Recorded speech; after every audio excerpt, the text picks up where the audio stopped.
Kami tidak perlu seorang brilian yang punya sederet gelar Profesor, Doktor, Insinyur, MM, MBA, MSA, MSc, MCH, MCK, deret gelar, hatinya tidak mau bela bangsanya sendiri. Kita tidak perlu dipilih oleh majalah asing. Menteri terbaik Bung Karno pernah mengajarkan, kalau kau banyak dibenci oleh bangsa lain, jangan-jangan orang ini yang paling setia kepada bangsa dan rakyatnya sendiri. Menhan Prabowo minta pemberontakan PKI diajarkan di sekolah. Kompas.com. Dan ada yang mengibarkan bendera agama, merubah Indonesia jadi negara agama. DITI Kartosuwiryo berhasil kita berantas. Di bumi Sumatera ada daerah Permesta, berhasil kita tumpas. Kalau sekarang FPI mau dirikan Indonesia jadi negara Islam, kita habisi sampai akar-akarnya. Saya akan minta kepada Tuhan, berilah kepada saya kesehatan, berilah kepada saya kesehatan dan kekuatan, sehingga saya bisa melaksanakan tugas saya, sehingga saya bisa melihat Indonesia aman, Indonesia adil, Indonesia makmur, rakyat saya aman, bangsa saya kuat, bangsa saya sejahtera. Kalau sudah begitu, saudara, ya Tuhan, panggillah saya. Menhan Prabowo minta pemberontakan PKI diajarkan di sekolah. Kompas.com. Menteri Pertahanan atau Menhan Prabowo Subianto meminta para guru rajin menceritakan sejarah pemberontakan dan kekejaman Partai Komunis Indonesia atau PKI kepada siswa-siswi di sekolah. Hal itu disampaikan dalam acara bedah buku dan diskusi panel PKI Dalang dan Pelaku Kudeta G30 SPKI 1965 di Gedung Lemhanas, Jakarta. Prabowo berhalangan hadir dalam acara tersebut, tetapi teks pidatonya dibacakan oleh Rektor Unhan, Legend TNI Tri Legiono Suko. Dia berharap guru sejarah di sekolah-sekolah menyampaikan sejarah pemberontakan dan kekejaman PKI yang benar kepada para siswa-siswi. Menurut Prabowo, hal ini perlu dilakukan para guru sekolah agar siswa-siswi mengerti bagaimana sepak terjang PKI dan dampak dari gerakan itu, termasuk kudeta yang dilakukan partai tersebut untuk menggulingkan era kepemimpinan Presiden Soekarno pada saat itu. Bahkan, kehadiran PKI kala itu juga diduga bertujuan mengubah ideologi bangsa yang berpegangan pada Pancasila menjadi komunis. Komunisme telah mencatatkan lembaran hitam dalam perjalanan sejarah bangsa Indonesia, bahwa PKI selalu mencari cara dan kesempatan untuk melakukan kudeta di Indonesia. Prabowo turut meminta masyarakat secara umum untuk terus waspada akan aliran komunisme yang diduga masih ada di Indonesia sampai saat ini. Sebab negara-negara beraliran komunis seperti Cina dan Kuba sejatinya masih ada sampai saat ini. Ideologi komunis dan gerakan komunisme di Indonesia patut diduga masih eksis. Untuk itu, kita harus selalu meningkatkan kewaspadaan terhadap bahaya laten dari komunis. Fakta sejarah PKI diubah lewat Wikipedia. Warganet mengatakan, waspada pemutarbalikan sejarah. Fakta sejarah peristiwa G30 SPKI telah dirubah oleh seseorang melalui artikel di Wikipedia. Hal itu diindikasikan untuk mengaburkan kebiadaban yang dilakukan oleh PKI di Indonesia. Dalam artikel Wikipedia dengan judul Pembantaian di Indonesia 1965-1966, memiliki pesan jika PKI adalah korban berdasarkan informasi yang diunggah oleh akun @cherryping_. Artikel itu diedit sekitar 2 bulan yang lalu. Dalam artikel tersebut ditulis jika pembantaian di Indonesia tahun 1965-1966 adalah peristiwa pembantaian terhadap orang-orang yang dituduh komunis di Indonesia pada masa setelah terjadinya gerakan 30 September atau G30 SPKI di Indonesia. Diperkirakan lebih dari 1,5 juta orang dibantai dan lebih dari 1 juta orang dipenjara dalam peristiwa tersebut. Pembersihan ini merupakan peristiwa penting dalam masa transisi ke Orde Baru.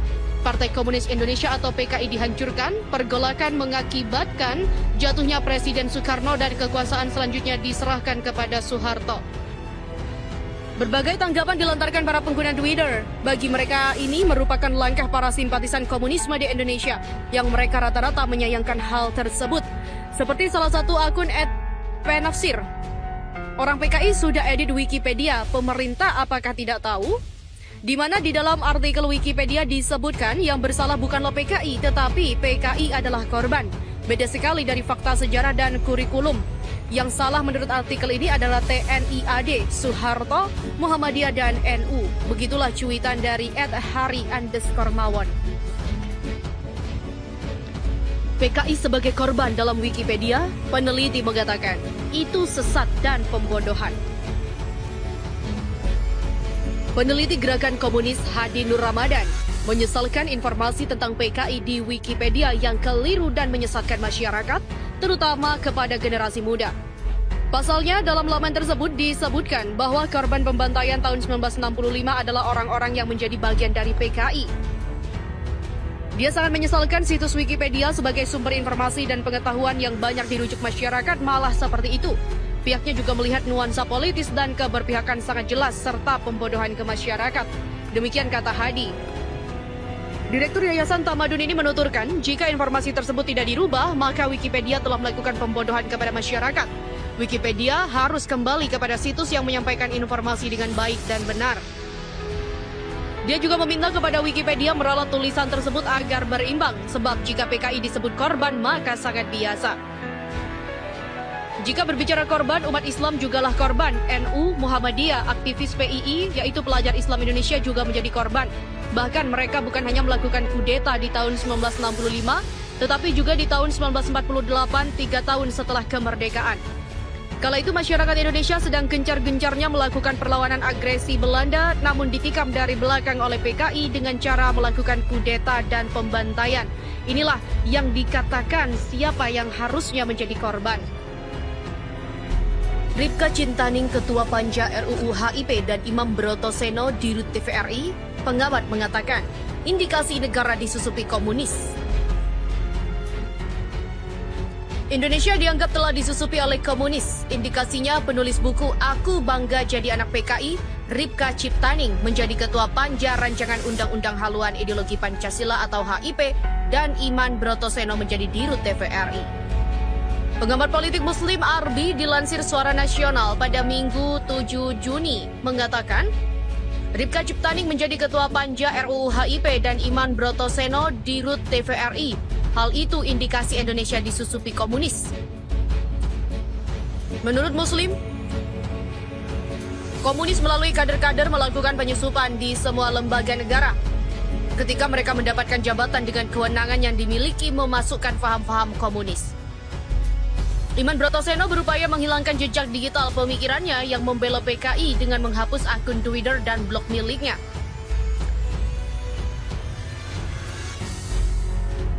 Jika dihapus, orang akan semakin curiga ada apa dengan Iman Brotoseno menghapus akun Twitter dan juga blognya.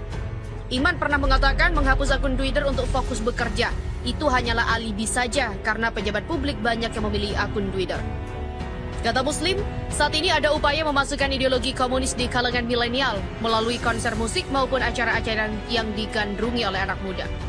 Muslim pun mengatakan, rakyat Indonesia tidak terlalu fokus dalam menghadapi gerakan komunis. Tokoh NU mengatakan, tanda-tanda bangkitnya PKI sudah banyak. Tokoh Nahdlatul Ulama atau NU, Kiai Haji A'am Wahib Wahab Hasbullah, menilai tanda-tanda kebangkitan PKI di Indonesia sudah banyak. Salah satunya munculnya narasi bahwa PKI adalah korban masa lalu dan adanya ajakan untuk berdamai dengan PKI. Dan memang tanda-tanda bangkitnya komunisme sudah banyak. Kita bisa melihat yang pertama ada beberapa ormas itu di belakangnya, itulah tanda-tandanya. Begitulah kata Aam dalam diskusi daring komunisme dan arogansi oligarki di balik RUU Haluan Ideologi Pancasila. Yang kedua adalah wacana minta maaf kepada PKI atau PKI dianggap sebagai korban. Hal itu adalah tanda-tanda bahwa PKI memang sedang bangkit. Ketiga, terus ada wacana adu domba antar ormas Islam. Istilahnya ada ormas Islam yang diangkat, ada ormas Islam yang dijatuhkan.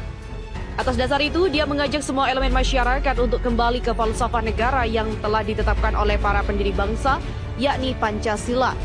Namun ia sepakat dengan pengurus Mas Yumi Reborn, Dr. Ahmad Yani, bahwa Pancasila tidak boleh dijadikan undang-undang, yakni RUU Haluan Ideologi Pancasila atau RUU HIP. Maka itu, marilah kita semua bersama-sama berjuang untuk mengembalikan kiblat ini ke falsafah negara. Semua kalangan, semua unsur dari masyarakat, para ulama, para habib, ayo berjuang agar negara kita betul-betul selamat. Lebih tegas lagi, dia lebih setuju jika umat Islam kembali saja ke kiblat dalam berbangsa dan bernegara, yakni kesepakatan pendiri bangsa dalam Piagam Jakarta. Dan memang, kesepakatan yang harus kita bela-bela mati-matian adalah kesepakatan Piagam Jakarta pada 2 Juni 1945. Disitulah sebenarnya kesepakatan yang terjadi pada saat sidang BPUPKI. Disitulah sebetulnya kita sebagai umat Islam, khususnya, dan tokoh-tokoh lain sependapat bahwa awalnya. Aam juga menyoroti bahwa saat ini sudah banyak kampus yang menjadi lahan subur tumbuhnya ideologi yang bertentangan dengan Pancasila. Hal itu menurut dia harus diperangi agar ideologi bangsa tetap terjaga. Di mana saat ini banyak sekali kampus yang memberikan lahan yang luas kepada mahasiswa untuk berpikir kritis. Kalau dulu kampus benar-benar untuk menggali ilmu, dan jika sekarang banyak digunakan untuk tumbuhnya paham-paham yang sebetulnya tidak sesuai